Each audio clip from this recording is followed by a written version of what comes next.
세상은 원수마귀가 정사와 권세를 가지고 다스리고 있죠.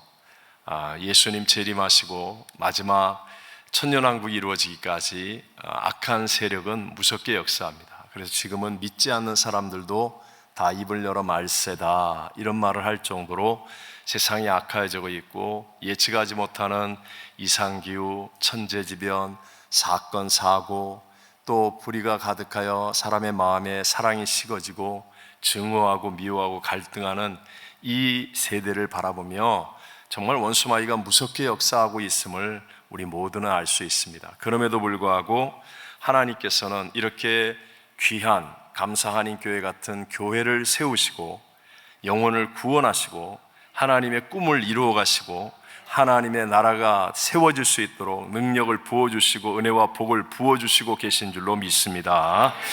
성경을 보면 세상을 이기는 믿음의 교회는 기도로 탄생되었다는 사실을 우리가 알 수 있습니다.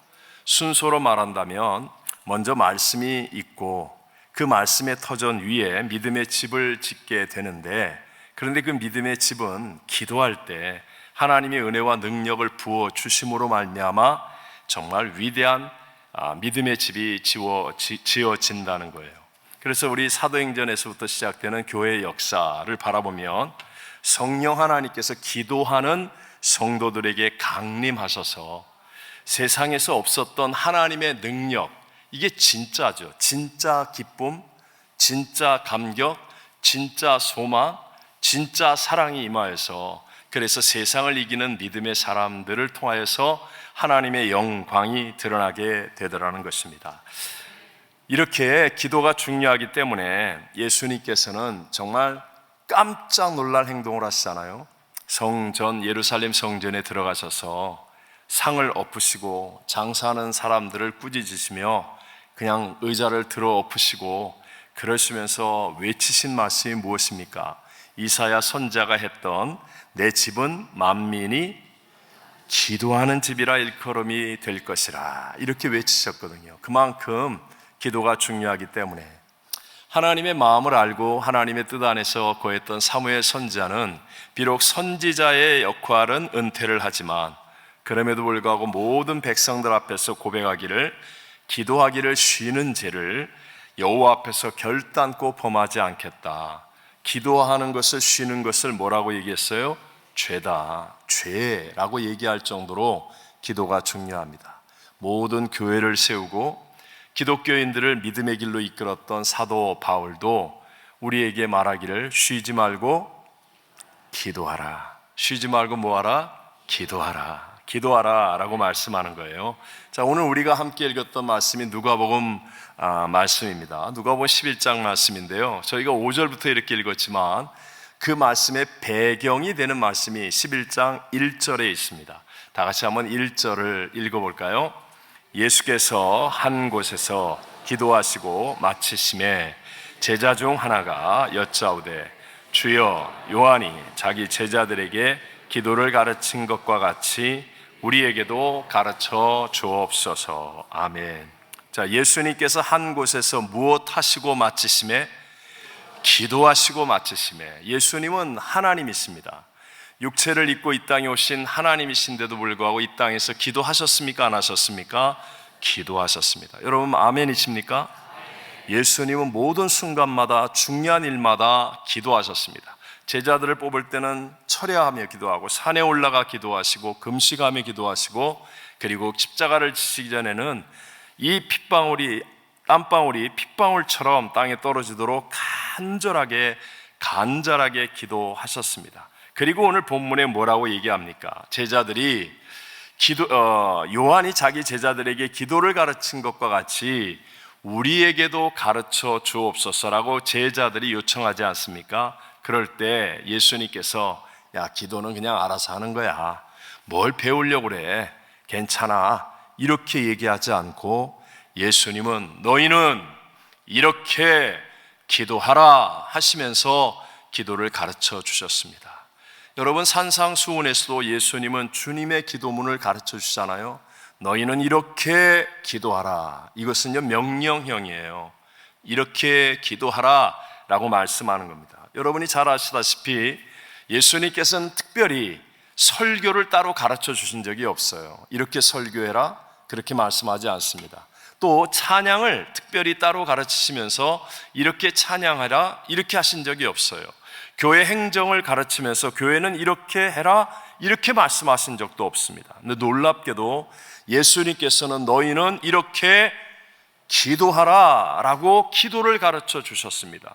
그렇다면 여러분, 예수를 믿는 저와 여러분이라면 예수의 생명이 우리 안에 있고 예수 그리스도가 우리의 주인이 되어 살아가기를 원하는 사람이라면 기도해야 됩니까? 안 해야 됩니까? 기도해야 된다는 거예요. 예수님이 기도하셨고 이렇게 기도하라고 기도를 가르쳐 주셨고 오늘 본문에도 응답받는 기도에 대해서 예수님이 직접 이렇게 말씀하시는데 그것은 우리에게 기도하라고 가르쳐 주시는 것 아니겠습니까? 우리 미국에 있는 한 자매님이 한국으로 시집을 갔어요. 제가 봤을 때는 아마 감사한인교회 권사님 딸 같아. 한국에 시집을 갔는데 남편은 그래도 예수를 믿어서 교회를 다니는데 시부모님들이 시아버지가 교회를 안 나가세요. 워낙 세상 일에 뛰어나고 바쁜 분이라 교회를 안 나가시는데 은퇴하고 집에 있는데 손주들이 교회를 갔다 오면 밥 먹기 전에 기도를 하는 거예요. 그냥 2살, 4살 이렇게밖에 안 된 손주들이 그냥 이 식탁 머리에 앉아가지고 할아버지 기도해요 그러면서 손을 붙잡고 기도하는 거예요. 그게 얼마나 이쁘고 귀하게 보이는지. 그래서 이 시아버지가 되시는 분, 그러니까 손주들이 할아버지죠. 어느 날 식탁에 다 앉았는데 할아버지가 얘기하는 거예요. 야, 오늘은 내가 기도하자. 그러니까 막 손주들이 좋아가지고 와 막 박수를 치고 할아버지가 기도한대. 그러니까 야, 조용히 해라, 할아버지 기도한다. 이제 며느리가 할아버지가 기도를 해야 되는데 이 양반이 뭐 수많은 청중 앞에서 연설도 잘하시고 말도 잘하는 분인데 막상 기도를 하려고 눈을 딱 감았더니 도대체 뭐라고 해야 될지 생각이 안 나는 거예요. 근데 며느리가 늘 기도할 때마다 하나님 우리 아버지 그러면서 기도했잖아요. 그게 딱 생각이 나서 하나님 우리 사돈 영감님. 물론 뭐 하나님은 마음 중심을 보신다 그러면 뭐 다 되는 거지만 이렇게 여러분 기도라는 게 결코 말 잘한다고 되는 것도 아니고 학식이 많다고 되는 것도 아니고 건강하고 몸 컨디션이 좋다고 되는 것이 아닙니다. 기도는 영적인 일이에요. 영적인 일이기 때문에 처음에 기도하면 육신이 하고 혼이 하기 때문에요. 막 억지로 하고 힘들게 해요. 근데 여러분 기도가 점점 길어지고 깊어지면 기도는 영적인 일이기 때문에 반드시 영이신 하나님과 교통 교제하게 되어 있습니다. 그래서 어느 날 보면 기도하는데 처음에는 힘들게 억지로 막 애를 써서 했는데 나중에 보면 어마어마한 은혜가 나를 오히려 기도로 이끌어가는 거예요. 저희 교회는 모든 예배에 설교 전에 10분 통성기도, 설교 후에 10분 통성기도를 합니다. 주일 대예배도 마찬가지예요. 모든 예배, 여러분 10분이 결코 짧은 시간이 아닙니다. 대예배 때 설교 전에 다 일어나서 10분 기도를 해요. 그러면 1, 2, 3부 예배를 드리는데 처음에 10분 기도에 하면 진짜 처음에는요 1분, 2분, 3분 때는 이게 뭐 하는 거야 이러면서 막 그 뭐라 그럽니까? 막 몸에 주리를 틀듯이 아니면 어쩌다가 제가 이렇게 한번 쫙 쳐다보면 눈이 딱 마주치면 삐비빅 그러는 거예요. 빨리 그냥 무슨 놈의 기도를 또 열심히 기도하는 분은 막 얼마나 통성기도가 순복음교회는 큽니까? 막 기도하는 거예요. 정말 처음에는 다 억지로 쥐어짜듯이 힘들게 시키니까 목사하고 혹시 눈 마주칠까 봐 뭐 이런 식으로 기도를 하는데요 5분이 지나고 6분이 지나고 7분이 지나고 정말로 10분이 되잖아요. 기도를 멈추기가 아쉽습니다. 정말로 멈추기가 아쉬워요. 전부 다 억지로 시작했던 기도, 전부 다는 아니죠. 전부 다는 아니지만 순종하여서 기도하는 사람들은 기도는 영이신 하나님과 통하는 영적인 일이 되기 때문에요 본인도 모르게 영적인 힘이 막 생겨요. 그래서 막 기도가 너무너무 쉬워요. 감격스러워요. 이렇게 되어지는 게 기도라는 것이죠. 자, 저는 오늘 예수님께서 직접 비유로 가르쳐 주신 이 본문의 말씀을 통하여 포기하지 않고 간청하면 승리한다. 한번 따라해 볼까요? 시작. 포기하지 않고 간청하면 승리한다. 이 제목을 가지고 크게 세 가지 은혜를 함께 나눠보기를 원합니다. 첫 번째가 오늘 본문에 예수님께서 응답받는 기도예요. 응답받는 기도의 배경에 대해서 한번 살펴보기를 원합니다. 자, 오늘 본문 5절 말씀인데 우리 화면에서 한번 같이 읽어봅니다. 또 이르시되 너희 중에 누가 벗이 있는데 밤중에 그에게 가서 말하기를 벗이여 떡 세 덩이를 내게 빌리라. 아멘, 아멘. 자, 한밤중입니다. 근데 한밤중에 여행 중에 있었던 한 벗이 찾아온 거예요. 근데 이 사람의 집에는 여행 중에 찾아온 이 벗에게 먹일 수 있는 게 아무것도 없었어요. 그래서 이 사람은 다른 벗에게 찾아가는 겁니다. 여행 중에 찾아온 친구를 위해서 이 벗에게 먹일 게 없기 때문에 어쩔 수 없이 다른 친구에게 찾아가서 내가 여행에서 온 친구가 있는데 이 친구에게 먹일 떡 세 덩어리를 좀 빌려다오. 이렇게 얘기하는 게 오늘 본문의 기도에 응답받는 기도에 예수님이 가르치신 배경의 말씀이라는 겁니다. 먼저 예수님께서 직접 응답받는 기도의 본문 배경은 한밤중에 일어난 사건이라는 거예요. 언제 일어났다고요? 한밤중에 일어났다. 여러분, 2000여 년 전에 예수님 당시의 밤은요, 지금 이 오렌지 카운티의 밤과는 완전히 다릅니다. 비교할 수가 없죠. 전기가 있어요, 텔레비가 있어요, 인터넷이 있어요, 뭐 핸드폰이 있어요, 뭐가 있어요. 아무것도 없이 두려움에 쌓이는 밤입니다. 저녁에 해가 딱 지고 나면 맹수 또는 도적 뭐 이런 것들을 경계해서 문을 굳게 걸어 잠그고 불이 없고 빛이 없고 할 일이 없으니까 사람들이 움직일 수가 없어요. 다 잠든 시간이라는 겁니다. 그러니까 이런 시간에는 어디에 가서고 먹을 것을 구할 수가 없지요. 문을 열고 있는 24시간 편의점이 있는 것도 아니고 어디 가서 사올 수 있는 어떤 것도 없는 상황입니다. 쉽게 말하면 현실적으로, 상식적으로 또는 자신의 힘으로 해결할 수 없는 한계 상황을 만났는데 오히려 이때가 우리 하나님의 응답을 받을 수 있는 기도의 때라고 성경은 예수님의 직접 하신 말씀으로 우리에게 전해주고 있습니다. 때때로 여러분, 저와 여러분의 삶에도 이런 밤이 찾아옵니다. 아무도 밤을 원하진 않지만 시간이 지나니까, 새벽 예배 지나고 시간이 지나니까 이렇게 밤이 찾아오듯이 원하지 않았지만 우리 인생에도 밤이 온다는 거예요. 사랑하는 이들과의 이별의 밤이 있고 몸부림을 치며 애를 써도 풀리지 않는 어떤 경제적인 문제의 밤을 만난 사람도 있습니다. 원수보다도 못한 것 같은 가족 간의 갈등의 밤을 만난 분도 있습니다. 잘해 보려고 애쓰는데도 불구하고 자꾸만 꼬여가는 어떤 인간 관계의 밤을 만난 사람도 있습니다. 말도 안 되는 오해, 어려움을 주는 주변의 이웃이나 동료 때문에 인생의 캄캄한 밤을 만난 사람도 있습니다. 우리가 원하지 않지만 세상의 천재지변, 여러 가지 사건, 사고로 인하여 우리에게도 밤은 찾아온다는 거예요. 그러나 기억하셔야 됩니다. 성경, 천지는 없어도 1.1획도 변하지 않는 진리의 말씀인 성경이 말씀하는 예수님의 진리는 바로 그 캄캄한 밤중에도 하나님은 응답하시고 역사하신다는 것을 믿으시기 바랍니다.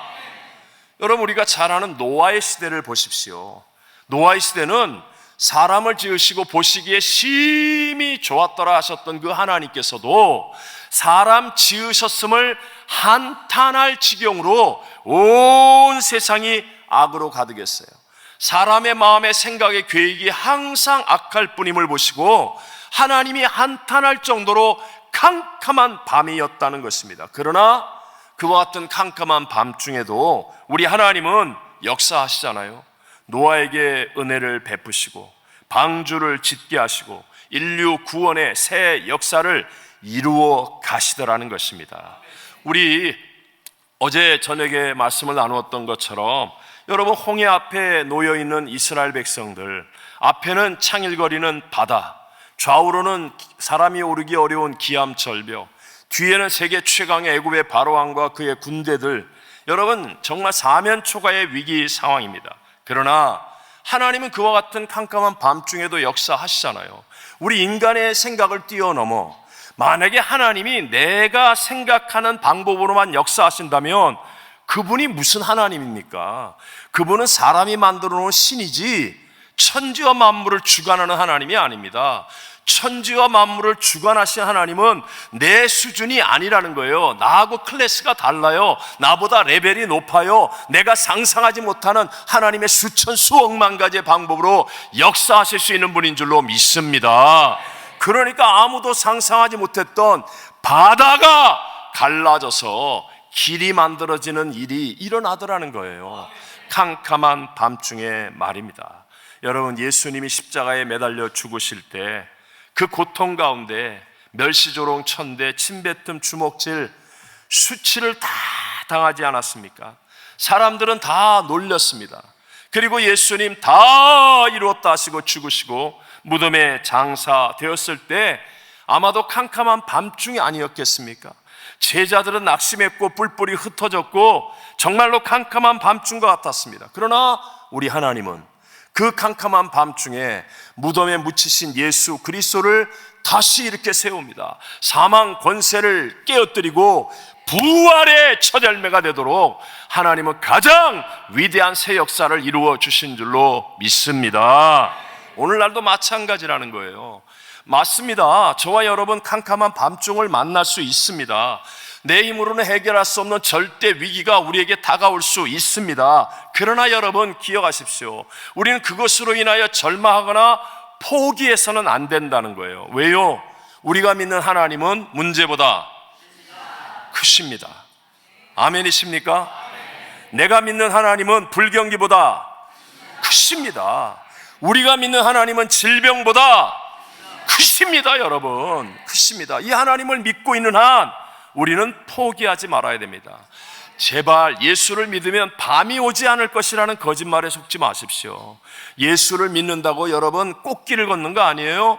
예수를 믿었기 때문에 오늘 토요일날 남들은 놀러 간다고 그러고 모임 간다고 그러고 룰루랄라 하는데 우리는 예수 믿어갖고 이렇게 억지로 나온 분 두 분 여기 계시잖아. 막 그냥 이 토요일날 말이에요. 이 좋은 시간에, 쉬는 시간에 예수를 믿었기 때문에 더 힘들고 더 많이 봉사하고 더 어려움을 당하고 더 오해를 당하고 더 참아야 되고 더 억울한 일도 많이 만날 수 있어요. 하지만 여러분, 그보다 더 큰 하나님의 영광과 역사, 하나님의 위로하심과 복주심이 반드시 있게 됨을 믿으시기 바랍니다.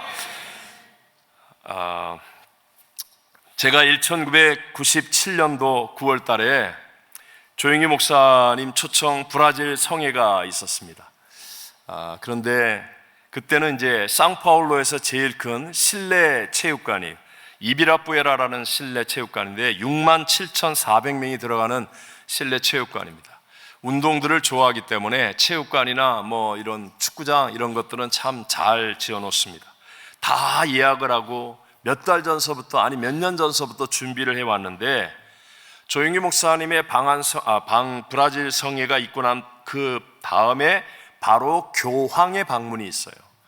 남미는 얼마 전까지만 해도 천주교가 국교였었던 나라였습니다. 그래서 교황의 방문은 엄청난 정치적인 영향력이 있어요. 그래서 갑자기 이유도 없이 그 실내 체육관 장소를 사용하지 못한다는 공문이 날아온 거예요. 뭐 정치적인 이 힘으로 하는 거니까 어떻게 할 방법이 없었습니다. 위기의 상황이에요. 그런데 함께 하는 모든 목사님들이 함께 모여서 포기하지 않았습니다. 그리고 하나님 앞에 정말 그 이전에는 뭐 일이 잘 된다고 생각해서 느슨하게 기도했다면 정말로 성회를 얼마 남겨놓지 않은 이 시점에 캄캄한 밤을 만났으니까 정말 현지인 목사님들 모두가 정말 간절하게 기도했어요. 그래서 도무지 장소를 구할 수 없다. 이렇게 큰 장소를 다른 데서는 구할 수 없다. 그랬는데 갑자기 상파울로의 시내에 있는 이 군용기 공항이 있습니다. 경비행기를 주로 사용하는 그런 공항인데 공항 활주로를 사용해도 좋다. 이렇게 허락을 받은 거예요. 활주로. 그런데 뭐 그거라도 뭐 장소가 위치가 좋으니까 감지덕지하고 그 활주로를 사용하기로 했습니다. 그 활주로가 깜쁘지 말지 이제 경비행기 공항이었는데 그 활주로에 성회를 하게 된 거예요. 그런데 여러분 얼마나 모였는지 아십니까? 인도나 아프리카 같이 그렇게 가난하고 할 일 없는, 죄송합니다, 표현이 좀 이렇게 짧은 시간에 얘기하다 보니까 뭐 그런 분들이 막 모여드는 게 아니에요. 그게 아니라 정상적인 사람들이에요. 일상의 삶을 다 사는 사람들. 그런데 브라질 전국에서 거의 100만 명이 모였어요. 길게는 6일 동안을 교회가 버스를 대절해서 오는데 6일 걸리는 거예요. 브라질이 굉장히 큰 나라인 거 아시죠? 저 아마존 저쪽에서는 6일 동안 버스를 타고 오는 거예요. 그 성회에 참석하기 위해. 이런 버스가 수백 대, 정말 활주로에서 끝에서 끝까지 사람들이 다 찬 거예요. 그러니까 대낮에 성회를 하니까 상파울이 고도 1000m라 대관령의 높이라 아침 저녁으로는 밤에는 서늘하지만 낮에는 해가 뜨면 엄청나게 덥습니다. 그러니까 사람들이 쓰러질까 봐 상파울 시내에는 소방차들은 다 왔어요. 소방차가 다 와서 하늘에다가 계속 물을 뿌려주는 거예요. 그러니까 그때 당시에 페르난도 엔리케 카르도소라는 대통령인데 얼마 있다가 선거가 있어요. 그러니까 연락이 온 겁니다. 이렇게 많은 사람이 모인 것은 브라질 역사상에 있을 수 없는 일이거든요. 더군다나 멀쩡한 사람들이 전국에서. 그러니까 자기가 가서 거기서 인사말을 좀 하게 해달라. 그래서 우리 단호하게 no 그랬습니다. 포르투게스로는 농입니다. 농 그랬습니다. 안 된다. 우리는 정치 집회가 아니다. 그랬더니 또 전화가 왔어요. 또 전화가 와서 그럼 조영기 목사님이 가서 기도를 받을 수 있냐. 그래서 그건 된다. 그래갖고요, 갑자기 대통령이 헬리콥터 타고 왔어요. 헬리콥터 타고 와가지고 거기서 오니까 또 인사도 시키잖아요. 또 인사를 시켰더니 또 말을 잘해갖고 너무 오래 해가지고 어쨌든 여러분 생각해 보십시오. 한국이라는 나라가 어디 있는지도 모릅니다. 남미 사람들이. 그런데도 조영기 목사님은 알아요. 애국자 중에 애국자예요. 한국 대통령 이름을 알아요? 아무도 모릅니다. 그런데 조영기 목사님을 모르는 남미 사람들은 없습니다. 그만큼 영향력이 크죠.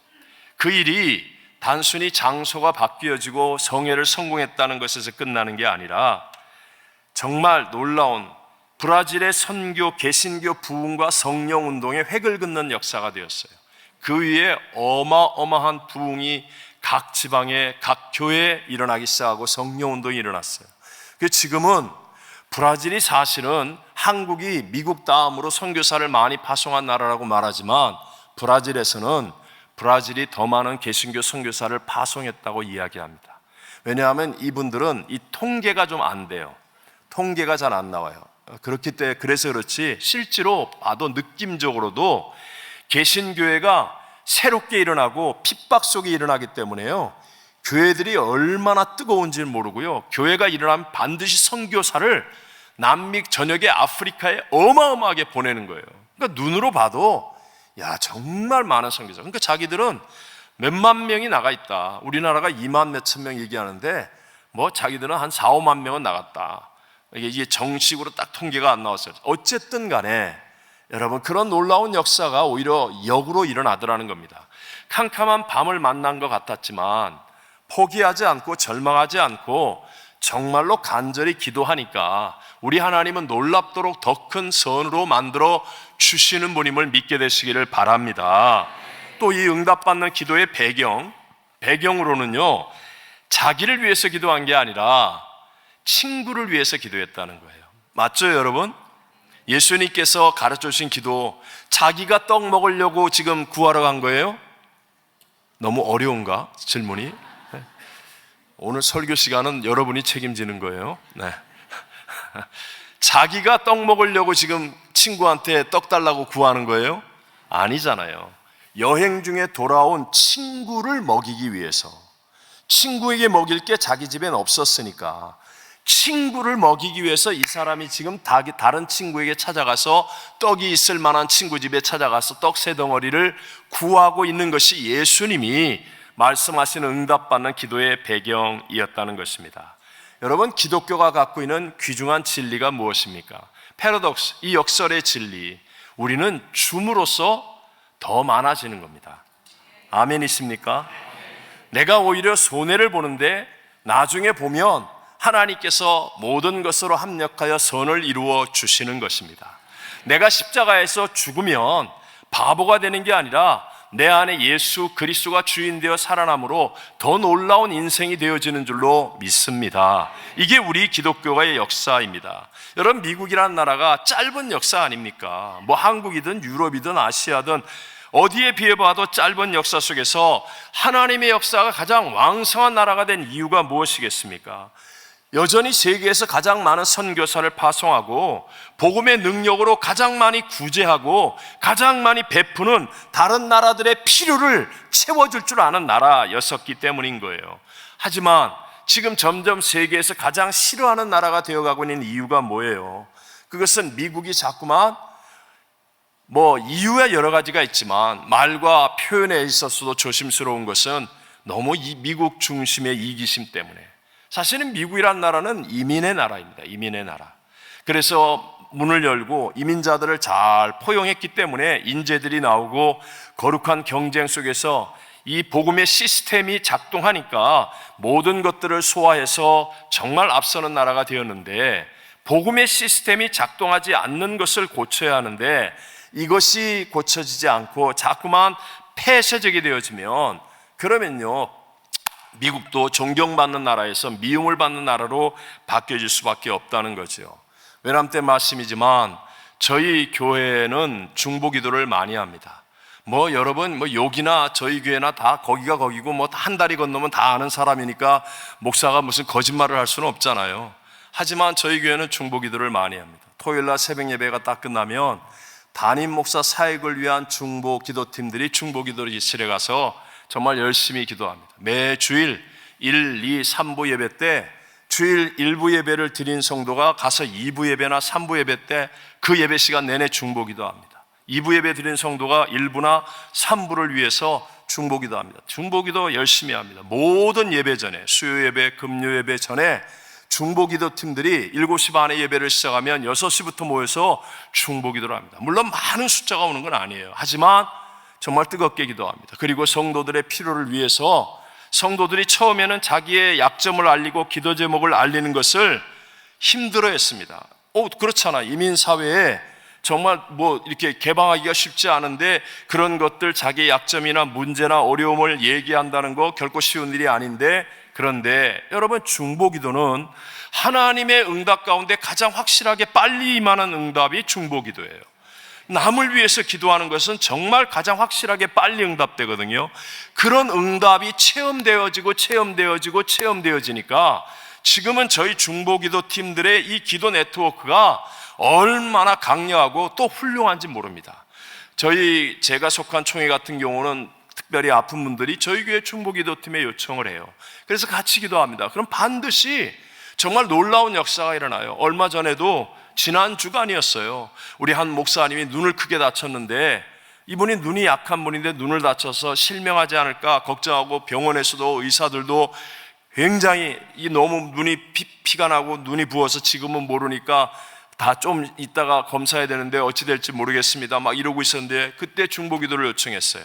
정말 의사도 깜짝 놀랄 만큼 기적적으로 눈이 아무렇지도 않게 나음을 받은 거예요.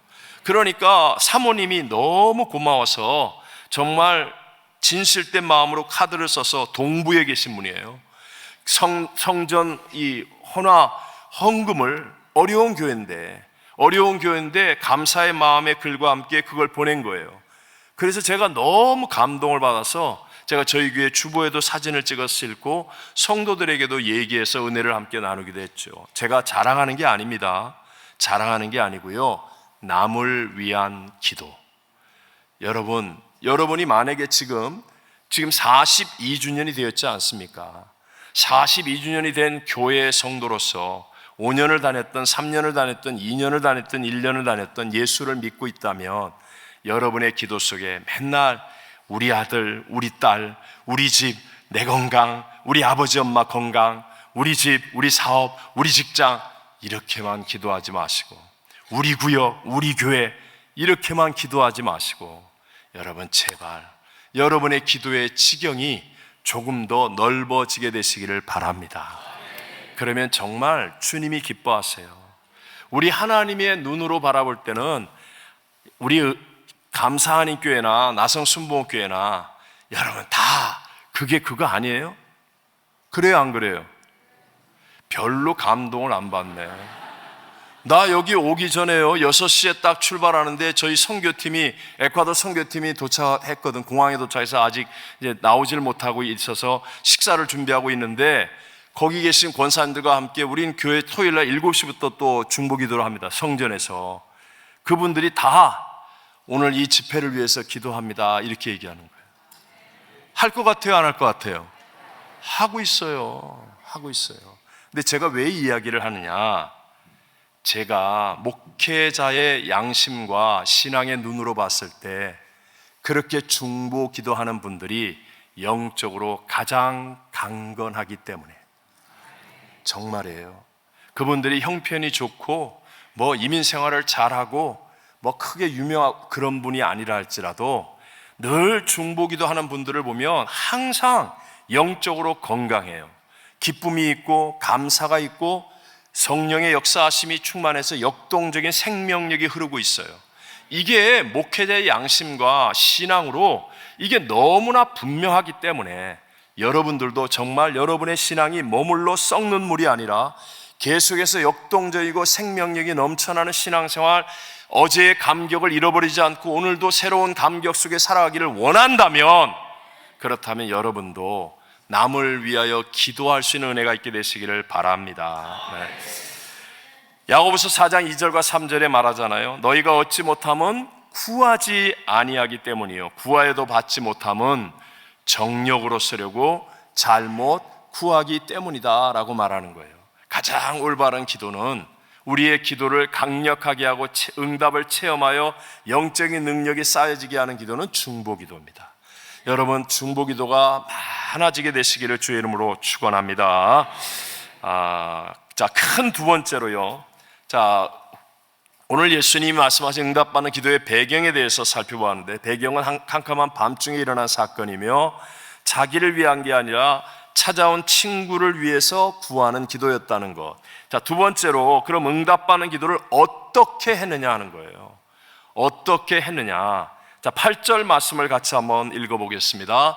내가 너희에게 말하노니 비록 벗됨을 인하여서는 일어나 주지 아니할지라도 그 간청함을 인하여 일어나 그 소용대로 주리라. 아멘. 주님께서 참 멋지게 강조하고 계세요. 자, 자기에게 찾아온 친구에게 먹일 게 없으니까 이 사람이 이제 떡이 있거나 먹을 것이 있을 것 같은 자기 친구에게 찾아간 거예요. 그래서 야, 나 여행 중에 온 친구에게 먹일 게 없는데 떡 3덩어리만 달라고 얘기하니까 주님 뭐라고 얘기합니까? 너하고 나 사이에 친구 같지도 않아. 나 그래서 너한테 못 줘. 그런데 나중에 줘요. 예수님이 하신 말씀입니다. 왜 줍니까? 간청함을 인하여. 너하고 나하고 비록 벗됨으로는 아무 관계도 아닐지라도, 이때까지 너하고 나하고 별로 친하지 않았다 할지라도 네가 간청하니까, 개역 성경에는, 개역 개정에는 간청이지만 개역 성경에는 이응입니다. 강청함을 인하여. 그러니까 무리하게 굳이 졸라대는 걸 얘기하는 거예요. 이 강청함을 인하여 일어나 그 소용대로 주리라. 누가 하신 말씀이에요? 누가 하신 말씀이에요? 예수님이 하신 말씀이라니까요. 예수님이 하신 말씀이라니까요. 여러분, 때로는 우리의 신앙이 옷깃을 저미고 그리고 목소리도 가다듬고 또 조용하게 묵상하고 침묵할 수 있어야 합니다. 여러분, 기도가 다 난리법석을 피워야 되는 거 아니에요. 기도가 다 주여 삼창하고 크게 소리 질러야 되는 거 아니에요. 제가 얘기하는 건 지금 간청함에 대해서 얘기하는 겁니다. 저도 많은 기도를 하지만 조용히 묵상하는 기도가 많습니다. 주님을, 기도라는 것은 만남과 대화 아닙니까? 그러니까 반드시 주님을 만납니다. 제가 새벽 예배를 꼭 드리고 새벽 예배 이후에는 제가 아무리 여행을 갔다 오고 부흥회를 갔다 와도 새벽 예배를 빠져본 적이 없습니다. 왜냐하면 주님과의 만남이기 때문에. 그래서 새벽 예배 드리고 주님과의 만남과 대화죠. 그때는 크게 기도하지 않습니다. 하지만 오늘 본문에서 말하는 때로는 밤중에 일어난 사건, 정말로 친구의 다급함을 해결하기를 원하는 기도, 이런 기도도 할 수 있어야 한다는 것입니다. 아멘이십니까? 네, 꼭 여러분 되셔야 돼요. 제가 남미 이제 파라과이 델레스테라는 곳에서 처음 선교 사역을 했다고 그러지 않았습니까? 근데 하나님이 은혜를 주셔서 놀랍게 교회가 부흥하고 성전을 건축하고 교육관, 선교관, 근데 하나님이 정말 기도원, 수양관을 주셨어요. 6만 6천 평이니까 정말 굉장히 큽니다. 지금 제가 봤더니 그게 여러분들은 제일 우리 성도님들이 빨리 이해하는 게 돈으로 얘기하면 가장 빨리 얘기하더라고요. 거의 200배 가까이 가격이 올라가지고 어마어마한 그 재산이 되어져 있더라고요. 어쨌든 간에 6만 6천 평이면 이게 얼마예요? 20m, 200m인가요? 굉장히 깁니다. 그래서 트랙터로 풀을 깎아야만 합니다. 근데 하나님이 그 수양관을 주셨는데 거기에 가운데 소나무 숲이 있습니다. 소나무가 귀한 나라인데 더운 아열대 기후니까요. 근데 거기에는 정말 한국의 소나무 같은 소나무 숲이 있어요. 물론 이렇게 곱게 자란 소나무긴 하지만 굉장히 큰, 그래서 거기에는 그냥 언제나 그늘이 있습니다. 남미는 덥지만 이게 습하지 않기 때문에, 파라과이는 습하지 않기 때문에 그늘에만 들어가면 시원합니다. 그 그늘이 참 소중한데, 근데 이 소나무 숲은 밑에는 아주 푹신푹신한 소나무 가지로 아주 쿠션 같이 만들어주고, 또 그늘을 많이 만들어서 교인들이 야외 예배를 자주 갑니다. 그래서 야외 예배 가면 그 소나무 숲에 구역별로 쫙 앉아도 다 몇백 명이 들어가 앉을 정도의 큰 소나무 숲이 가운데 있어요. 그래서 거기서 이제 야외 예배를 드리고, 우리 한국 사람들은 먹는 거 아닙니까? 먹는 거 그냥 바리바리 싸가지고 와가지고 구역별로 앉아서 먹는 거예요. 근데 제가 정말 은혜를 받은 사건이 있었습니다. 날벌레들이 아주 많습니다. 음식을 싸우면 이 날벌레들이 평소에 먹는 음식이 아닌 외식이라는 걸 알아요. 특히 한국 김치 이런 거 너무 좋아합니다. 그래서 또 한국 분들이 이 성격이 급하잖아요. 빠르잖아요. 이제 예배 끝나고 우리 이제 식사합니다 그러고 식사 기도하려고 그러면 벌써 그냥 바다다다닥 해갖고 상 차리고 막 보자기 풀고 막 쫙 해갖고 그냥 판을 깔아야 돼. 그냥 기도할 때 움직이지 말라고 그래도 그래도 그냥 까는 사람이 있어요. 어쨌든 판을 쫙 깔고 막 뚜껑 열고 딱. 그런데요, 날파리들 중에, 죄송합니다 표현이, 저희들은 그렇게 부르기 때문에 똥파리라는 게 있어요. 거의 손가락 마디만 합니다. 파리 하나가 손가락 마디보다 어떤 건 크죠. 이거는 웅 하고 날라와요. 소리가 들려요. 웅 하고 날라와요. 이거는 기도할 때 웅 하고 그러면 왔다야 왔다. 그럼 그냥 음식 위에 앉으려고 그러면 막 치고 그래요. 그런데도 이 파리가 순식간에 음식에 딱 앉았다가 쫓으면 날아가는데, 조금 있으면 거기에 하얀 알들이 그물그물하면, 정말로 그래요. 그러니까 그 정성껏 만들어왔던 음식인데도 여러분 하얀 알들이 이렇게 막 이렇게 있으면 못 먹어요. 못 먹어요. 얼마나 약이 오르고 화가 납니까? 그런데 놀랍게도 이 똥파리가 못 앉는 음식이 있더라는 거예요. 똥파리가 못 앉는 음식. 이야, 여러분 뭔지 아십니까? 똥파리가 다 정복하는데 못 앉는 음식이 펄펄 끓이는 찌개예요. 가스 그걸 켜놓고 찌개 막 끓이고 있는 거예요. 식사 기도하는 사이에 불 켜잖아요. 그래 막 찌개가 끓어요. 그러면요, 정말 똥파리 다 알겠죠. 똥파리가 아무리 우웅 하고 날라와도 끓는 음식 위에는 못 앉지. 전 그때 진짜 얼마나 은혜 받았는지 몰라요. 여러분, 똥파리 같은 원수마귀가 세상에 우웅 하고 날아다닙니다. 오늘 교회 갈까 말까 그러다가 에이 내일 가면 되지, 그러고 앉아서 소파에 누워있는 그 위에 앉아있어요. 지금 똥파리가 앉아있다고요. 교회 와서도 야, 오늘 보니까 저 목사가 마지막 날이라고 설교 길게 할 것 같다. 내가 컨디션 조절해야 되겠다. 그러면서 적당히 눈을 떴다 감았다 막 이러고 있으면 그 감는 순간에 웅 하고 똥파리 가서 정말 그렇다니까요. 근데 펄펄 끓는 음식 있잖아요. 아멘! 이러면 똥파리가 왔다가 놀래서 가는 거예요. 한 길로 왔다 7길로 따라가는 거예요. 네. 참 제게는 은혜가 되었습니다. 저는 개인적으로 좀 혼자서 조용히 있는 걸 참 좋아합니다.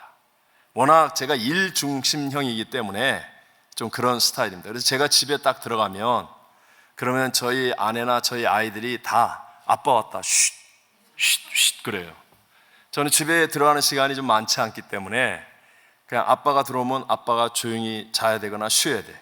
다 쉿. 제 사무실에서도 저는 부흥회를 가도요, 저는 호텔에 커피하고 먹을 것만 갖다 주면 진짜 아무도 방해 안 하지 않는 그 시간이 제일 좋아요. 혼자서 성경 읽고 책 읽고 그냥 혼자 있는 거. 저는 그런 걸 좋아합니다.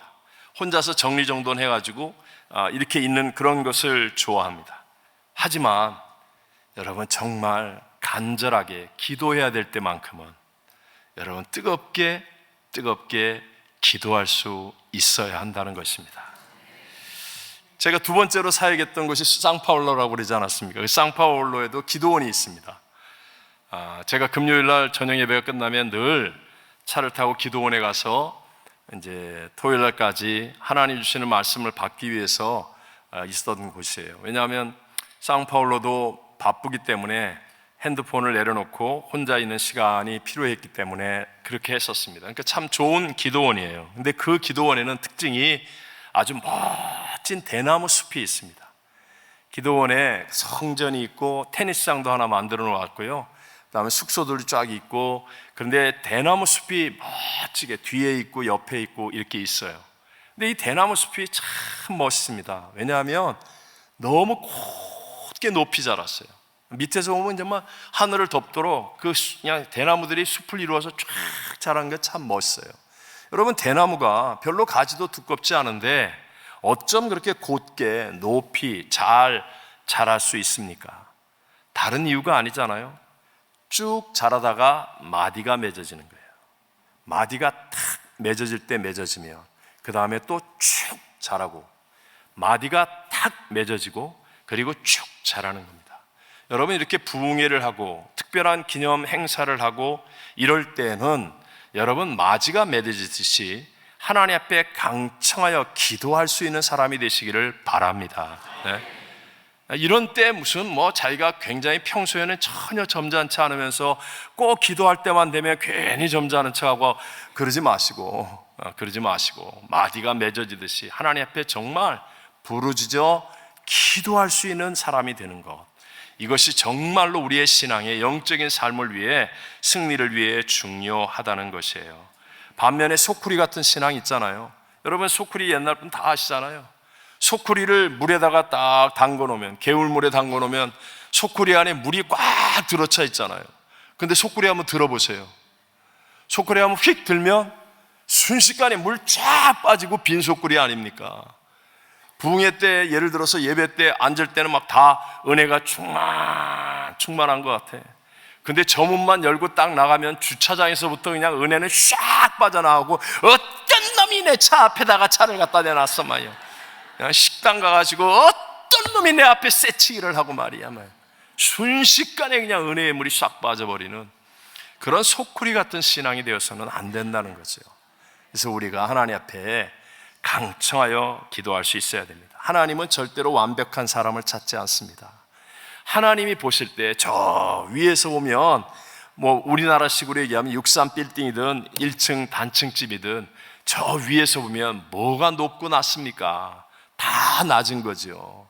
하나님이 전능하신 눈길로 바라볼 때 내가 능력이 있으면 얼마나 있고, 내가 건강하면 얼마나 건강하고, 내가 가진 게 많으면 얼마나 많다는 얘기입니까? 아무 소용없다는 거예요. 하나님은 완벽한 사람을 찾는 게 아니라 하나님은 기도할 수 있는 사람을 찾으시는 줄로 믿습니다. 여러분의 교회가 기도하면, 그러면 감사 한인교회는 정말 위대한 새 역사를 만들어가는 하나님이 쓰시는 믿음의 축복의 도구가 될 줄로 믿습니다.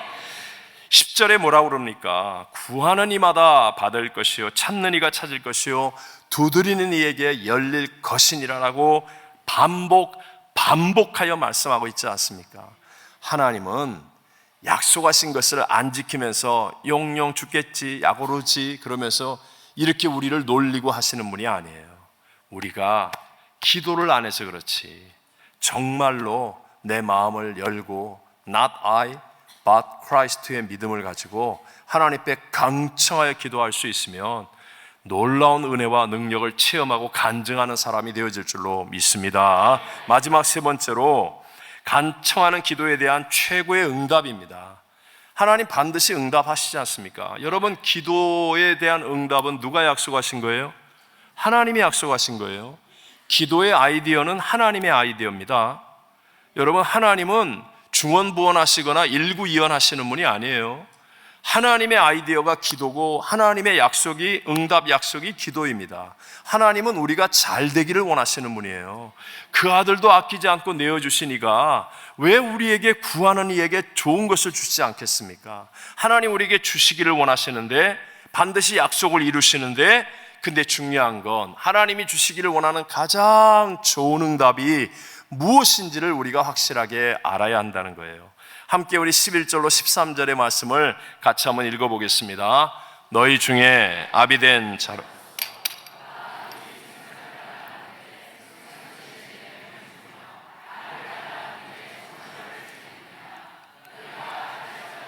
좋은 것을 자식에게 줄 줄 알거든 하물며 구하는 자에게 성령을 주시지 않겠느냐 하시니. 아멘. 너희 아버지 하나님에 계신 아버지께서 구하는 자에게 무엇을? 성령을 주시지 않겠느냐. 이렇게 성경은 예수님의 말씀으로 분명하게 기록하고 있습니다. 자, 우리 본문과 동일한 내용을 기록하고 있는 병행 구절이 있습니다. 똑같은 내용을 기록하고 있는 병행 구절이 마태복음 7장 11절이에요. 함께 우리 마태복음 7장 11절을 읽어봅니다. 하늘에 계신 좋은 것으로 자식에게 줄 줄 알거든 하물며 하늘에 계신 아버지께서 좋은 것으로 주시지 않겠느냐 그랬어요. 동일하게 예수님이 하신 말씀이에요. 마태복음에는 똑같은 내용을 말씀하시면서 구하는 자에게 좋은 것으로 내가 응답하지 않겠느냐 이렇게 말씀하시고, 누가복음에는 그 좋은 것이 뭐라고 그래요? 성령을 주시지 않겠느냐. 그러니까 여러분, 하나님이 우리에게 주시길 원하는 가장 좋은 게 뭐예요? 성령이라는 거예요. 구하는 자에게 하나님은 성령을 부어주시는 줄로 믿습니다. 근데 우리는 많은 경우에 안타깝게도 자꾸 기도의 응답을 눈에 보이는 물질 세계로만 국한하려고 하는 그런 사람들이 참 의외로 많이 있습니다. 기도로 구한 돈이 안 생기면 응답 안 하신 것처럼, 기도로 구한 신랑 신부감, 우리 아들 며느리 딸 사위 이런 거 안 생기면 하나님이 내 기도 안 들어주시는 것처럼, 취직이 안 되거나 문제 해결이 안 되거나 그러면 기도 응답을 안 하시는 것처럼 생각하고 실망하고 낙심하여 포기하려는 사람들이 있습니다. 아닙니다, 여러분. 아니에요, 여러분. 보이는 것보다 더 깊고 크고 더 놀라운 영적인 세계가 있다는 사실을 알아야 돼요. 성령님은 하나님 아니십니까? 예수님의 영이요 하나님의 영이신 성령님이 내 안에 충만히 임하시는 것은 내가 지금 몇 가지 물질의 세계에 응답을 받고 조금 더 성공하고 승리하고 높은 자리에 앉는 이런 것과는 비교할 수도 없을 만큼 좋은 것임을 믿게 되시기를 바랍니다.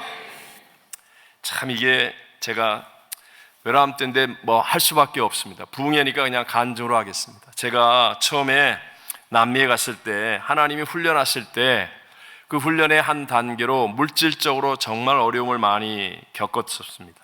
저는 사실 좋은 부모님을 하나님이 주셨기 때문에 사실 물질적으로 어려움을 겪어본 적이 없었습니다. 근데 남미에 가서 하나님이 선교를 시작하게 했을 때도 저에게 첫 번째 기도 응답으로 너무 또렷하게 주신 말씀이, 마치 제가 남미로 가라고 하시는 음성을 기도원에서 들었던 것 같이 선교비 받지 말라는 거였어요. 선교비를 한국에서 받지 말라. 제가 그 편지를 쓰면서, 그때는 이제 팩스를 보낼 때 전동 타자기로 쳐서 팩스로 한국 선교국에다가 선교비를 받지 않습니다라는 내용을 보낼 때 진짜 한 글자 한 글자 치면서 울었습니다. 근데 그 이전에 더 어려웠을 때 이상하게 하나님이 감동하셔서 어찌됐든 간에 많은 액수는 아니지만 그래도 제가 있었던 소위 말하는 비상금 같은 거, 그런 것들을 다 헌금하게 하셨어요. 그리고 난 다음에 하나님이 물질적으로 고난을 겪으면서 하나님 한 분만을 의지하게 하시는데, 이게 사실은 훈련이 잘 안 됐어요. 기도로 하나님이 매일매일의 일용할 양식을 주시고 물질을 주신다는 게 그렇게 몸에 이렇게 많이 배어있지 못했던 저였습니다. 그래서 하나님이 그 훈련을 시키셨던 것 같아요. 그래서 정말 매일매일 일용할 양식을 주시는 거예요. 근데 한 번은 정말 꼭 필요한 돈이 있었습니다. 이 돈이 없으면 너무 망신을 당하는 겁니다. 망신을 당하는 거. 주변 사람들이 제가 하고 있는 행동이나 이런 것을 봤을 때 마치 그 돈이 없을 것 같지는 않은데도 불구하고 성의가 없어서 그 돈을 내지 않고 있는 것처럼 오해하면서 현지인들과 다 함께 저를 아주 불신앙적이고 신앙적인 어떤 태도가 나쁜 사람처럼 오해하는 그런 정말 급박하고 어려운 상황이 생겼습니다. 정말 이렇게 쭉 지내오다가 이게 너무 힘든, 그때 당시로는 정말 제게는 가장 큰 어려운 힘든 문제로 다가왔어요. 그게 물질 문제였어요. 그래서 하나님 앞에 다 끝나고 가고 난 다음에 혼자 남아서 철야 기도하는 거예요. 제가 정직하게 얘기하겠습니다. 조그만 성전의 제일 앞에다 방석을 깔아놓고, 콘크리트였습니다. 콘크리트 바닥이라서 방석을 2장을 깔고 그 위에 무릎을 꿇고 앉아서 당시에 제게 있는 지갑을 꺼내가지고, 지금은 지갑이 좀 두껍지만 그때는 빈 지갑 아닙니까? 기도하다가 기도원도 이슬이 내려달라 응답 표적을 구했으니까 하나님 나도 표적을 구해야 되겠다. 성경대로 하나님 표적을 구합니다. 그리고 제가 지갑을 방석 밑에 깔아 놓았습니다. 여러분, 지금은 제가 이렇게 여유롭게 웃으면서 얘기하지만 그때는 정말 절박했습니다. 정말 절박했고, 세상 말로 용서해 주십시오, 여기서 이런 얘기를 해서 너무 창피하고 쪽팔렸습니다. 정말로 너무 자존심이 상하고 너무 원통하고 너무 억울했습니다. 그래서 하나님, 진짜 하나님 살아계시고 나 주의 종으로 부른 게 맞냐고. 그래서 이 방석 밑에다가 지갑을 깔아놓고 정말 간절히 기도했습니다. 제가 그래도 여러분 목청이 좀 큰 편입니다. 근데 이게 그때 다 만들어진 겁니다. 하도 몇 년 동안 소리를 지르니까, 그러니까 하나님이 너무 시끄러웠는지 목소리도 좋게 해주시고 이렇게. 근데 그때 정말 간절히 기도했습니다. 살려달라고. 땀이 정말 빗방울처럼 흘러내리고요, 눈물 콧물이 앞에 흥건해지고요. 그리고 간절히 기도하고 난 다음에 왜 그런 거 있잖아요. 내가 정말 열심히 한 것 같다, 1시간 반, 2시간 이렇게 기도하고 난 다음에 지갑을 딱 방석 밑에서 꺼내는 거예요. 그러면서 하나님, 나는 하나님을 믿습니다. 그리고 지갑을 그냥 주야 믿습니다. 그리고 딱 열었어요. 돈이 들어왔어요, 안 들어왔어요? 에? 안 들어왔어요. 그러나 여러분, 그렇게 쉽게 포기할 이 배달의 민족이 아니지 않습니까? 거기까지 간 제가 그렇게 쉽게 포기하겠습니까? 또 방석 밑에 깔아놓고 정말 간절히 기도하다 보면 내 서름에 복받쳐서 울고불고 하고요, 온몸이 그냥 땀으로 다 젖고요, 그냥 떼굴떼굴 부르다가 뭔가 좀 마음에 평안이 다가와서, 그래서 딱 방석 밑에 지갑을 꺼내고 주여 믿습니다. 그러고 그냥 딱 열었어요. 열심히 기도했거든요. 들어왔어요, 안 들어왔어요? 안 들어왔어요. 근데 우리 한국 사람은 죽어도 3-4번은 해야 되잖아요. 3-4번은 해야 되잖아요. 그래서 또 깔아놓고 정말 간절히 기도했습니다. 마지막이라고 생각이 드니까 더 서러워서 더 간절하게. 여러분, 간절히 기도하잖아요. 그러면 나중에 남는 힘이 이 배만 남습니다. 배. 배 힘만 남아요. 그래갖고 몸이 공처럼 이렇게 동그래집니다. 소리를 지르고 악을 지르고 하나님의 이름을 외치고 그리고 간절히 기도했습니다. 그리고 난 다음에 지갑을 딱 꺼내서 주여 믿습니다 그러면 딱 열었는데 들어왔어요 안 들어왔어요? 안 들어왔어요. 근데 새벽 예배 시간이 다 되어가는 거예요. 그래서 정리를 하고 두루마리 휴지로 다 닦고 치우고 정리를 하고 문을 딱 열고 나가는데 당시에 파라과이에서 새벽이 일찍 올 때 해가 뜨기 전에 해는 안 떴는데 왜 약간의 빛이 비치는 어둠이 물러가는 그런 시간이었던 것 같아요. 성전 문이 이제 이쪽에 있는데 바깥으로 막바로 나가는 거예요. 문을 딱 열고 나갔는데 왜 뭐 정말 눈앞에 보이는 나뭇가지며 세상이며 모든 천하가 다 내 발 앞에 무릎 꿇는 것 같아요. 정말로요. 내 안에 정말 성령이 가득한 것이 느껴지는 거예요. 그러니까 눈에 정말 뭐라 그럴까요? 말로 할 수가 없는 평안. 이렇게 코미디 영화 보고 웃는 웃음은 아닌데 정말 아무것도 안 바뀌었는데도 기쁨, 그냥 온 세상이 그냥 내 가슴 속에 다 들어올 것 같은 그런 어떤 자신감. 와, 정말 그 순간은 영원히 잊어버리지 않아요. 지금도 너무너무 감격스러워요. 그리고 나서 세월이 지나면서 깨달은 거예요. 제가 그 주일날 어떤 일이 있었느냐 하면 마리아 권사님이라는 분이 계셨습니다. 몇 달 동안을 교회를 못 나오시고 못 잡수셔서 당시에 그 남미에 있는 과라나라고 하는 음료수가 있어요. 그 음료수 이외에는 아무것도 못 잡수요. 그러니까 몸이 종이장처럼 가벼워요. 그래서 교회 그 주일날 마지막 제일 뒷칸에 누워서 예배를 드리셨어요. 예배를 드리시는데 이렇게 들면 진짜로 종이장처럼 가볍다는 말이 맞는 말 같아요. 너무 가벼웠어요. 다 나가고 성도들이 다 인사하고 나가고 아유 권사님 오셨어요 이렇게 그냥 누워 계시는 거예요. 눈을 희미하게 뜨고 그리고 인사들 하고 나가서 막 얘기하고 그러는데 제가 이제 정리하고 마지막에 나가면서 권사님 오셨습니까? 그랬더니 제 손을 딱 잡으시는 거예요. 누워서 제 손을 딱 잡으시면서 제 손을 딱 잡으시는데 여기 뭐가 딱 들어와. 근데 저보고 희미하게 정말 온 힘을 다해서 하시는 말씀처럼 힘내. 딱 그 얘기를 하세요. 여기 뭐가 잡히는데 거기서 이렇게 볼 수는 없잖아요. 바로 뒤가 계단, 반지하 내려가면 화장실이었습니다. 반지하 계단 내려가서 화장실에 가서 딱 펴봤더니 정말 새 돈, 한 번도 쓰지 않은 돈을 차곡차곡 접어서 제가 꼭 내야 했던 그 액수에 맞는 달러, 그게 다 손에 쥐어지는 거예요. 제가 화장실에서 얼마나 울었겠습니까? 정말 많이 울었습니다.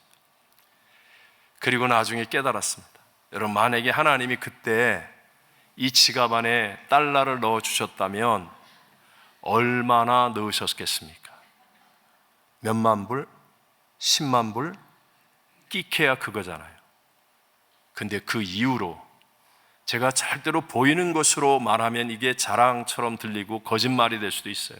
하지만 그 이후로 하나님이 성전을 건축해 하시고 4층 교육관을 짓게 하시고 성교관을 만들게 하시고 아까 얘기한 6만 6천 평의 수양관을 만들게 하시고 파라과이 최초 유일의 외국인 묘지를 만들게 하시고 인디안 선교센터를 짓게 하시고 말할 수 없는 물질의 복도 부어 주시더라는 겁니다. 무엇이 먼저입니까, 여러분? 무엇이 먼저입니까? 하나님이 정말 우리에게 주시기를 원하시는 좋은 것은 성령님인 것을 믿으시기 바랍니다. 눈에 보이는 것 당장에 응답 못 받았다고 실망해서 가지 말라는 거예요. 절대로 그러지 말라는 거예요. 내 생각대로 안 되었다고 나는 죽으라고 기도했는데 저게 따로 어떻게 잘못됐, 그런 소리 하지 마세요. 하나님은 절대로 우리의 기도를 외면하시는 법이 없어요. 가장 좋은 타임에 가장 좋은 것으로 반드시 응답하시는 분임을 믿으시기 바랍니다. 이게 성령의 충만함입니다. 여러분, 예수님께서 오늘 하신 말씀입니다. 예수님이 다른 것은 가르쳐 주지 않아도 응답받는 기도에 대해서 분명하게 우리에게 가르쳐 주셨습니다. 성경이 기록하고 있고 예수님이 하신 말씀은 정말 최선을 다해서 따르고 순종해야 할 일일 것입니다. 우리가 아무리 캄캄한 밤중을 만났다 할지라도 상관없습니다. 괜찮습니다. 하나님에게는 아무것도 아닙니다. 나를 위한 기도보다 먼저 내 이웃을 위한 기도하기를 힘쓰고 훈련하십시오. 그리고 기도할 때 여러 종류의 기도가 있습니다. 간구가 있는가 하면 기도도 있고 도고도 있고 감사도 있고, 근데 여러분, 간청할 수 있어야 합니다. 예? 간청할 수 있어야 합니다. 주야 삼창할 때 여러분, 안 되시는 분은 그냥 주님이 가르치신 기도문을 계속 입으로 하십시오. 뭐예요 그게? 주기도문. 기도가 아직 안 나오는 분이 계시면 주님이 가르치신 최고의 기도문 아니에요. 입으로 하세요. 하늘에 계신 우리 아버지의 이름이 거룩히 여김을 받으시옵니. 이걸 100번, 200번, 300번, 500번, 700번 하세요. 저희 형님 목사님은 700번 하고 기적을 만든 분이에요. 괜찮아요. 그러나 가능하다면 여러분, 입술을 열어서 담대하게 용기 있게 하나님을 향해서 정말 간청하여 기도할 수 있게 되시기를 바랍니다. 그래서 우리 모두 성령의 충만함, 성령 세례받고 방언이 터지고 성령의 충만함이 내게 임하여서 정말 하나님과 동행하는 최고의 기쁨, 최고의 능력으로 우리 끝까지 세상을 이기는 믿음의 교회, 믿음의 성도가 되시기를 주의 이름으로 축원합니다.